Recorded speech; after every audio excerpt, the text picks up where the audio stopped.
What about you, Patrick? Yeah, so I don't have a traditional finance background, so kind of jumping into the world of fintech, it was certainly a bit unconventional.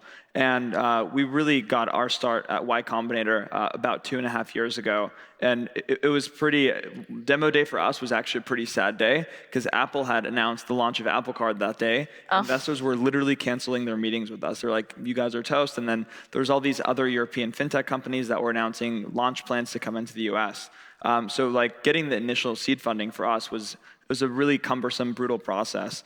And as soon as we started to have actual traction, get a product into market, investors started to realize like what we're doing is actually quite differentiated, and also just broader like trends definitely kind of put some momentum behind us. These companies that were initially worth a couple $2 billion ended up being worth tens of billions of dollars. And if you look at fintech today, I think it's one of the categories where the most venture money is being poured into, and it's for a reason. Because I think as far as like overall percentage of GDP, financial services is the largest component.